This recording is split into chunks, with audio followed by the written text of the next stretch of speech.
Hello again, guys. So, part 2 ng usapan namin ni Nikki. Catching Nikki. Hello guys again. Yes, now it's already midnight, around past 12 a.m. So, papunta kami ng SIC, punta kami kay JR. So, chismis muna or kwentuhan, normal, typical. Going back, yung kaninang naputol na usapan natin. So, ano yung nilook forward mo sa going to Croatia? Okay, ano nga ba dapat yung i-look forward ko doon? Honestly, when it comes to career path, there's parang there's nothing much. Pero ang sa akin kasi baka I might establish myself doon sa Croatia into malay mo into something bigger, di ba? Opportunities. Hindi natin Yes. talaga masasabi rin. Pero always we try to look on a brighter side. Yes, dapat naman talaga ganun eh. Na kumbaga siguro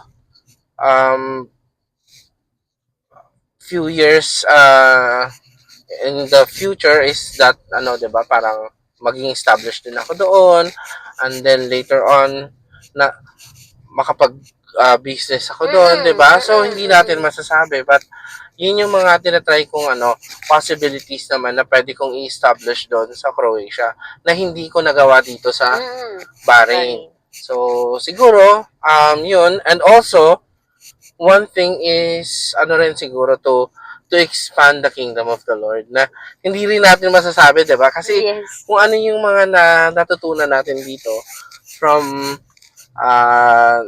the blessings na ibinigay ni Lord sa mga nakasama natin dito, why not gamitin din natin doon sa sa Europe, 'di ba? Or doon sa Croatia. So much bigger pa nga kung talagang maraming countries pa ng Europe yung makapag-expand tayo. So ipagpe-pray natin yun na kung talagang kalooban ni Lord na, 'di ba, mabigyan tayo ng chance to expand it there, why not? Yes. Tsaka I think, yung mga potentials mo pa na hindi mo nagawa dito sa Bahrain. Totoo. Mas ma-explore mo dun sa Croatia. I agree. Mas maraming opportunity dun. Hindi limitado. Totoo. Tsaka open country din kasi talaga. Europe eh. Oo, third world countries. Di ba? So, kumbaga, dito kasi medyo alanganin ka pa pag may mga gusto kang gawin. Pero doon, siyang tunay. yes. Di ba?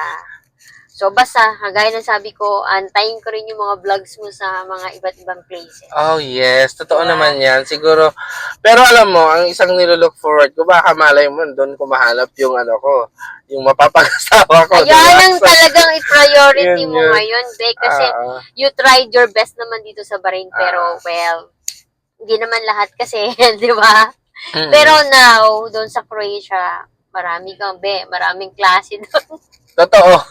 At magaganda pa. So, anyway, meron talaga akong gustong itanong sa'yo. Okay. So, ano yun, Be? Sa dami na nangyari rito, parang napapalunok ako. Fully, ka na ba? Wala ka ng anything in your heart. Alam mo yun? Alam mo na yun. Oo, alam mo na ibig ko sabihin.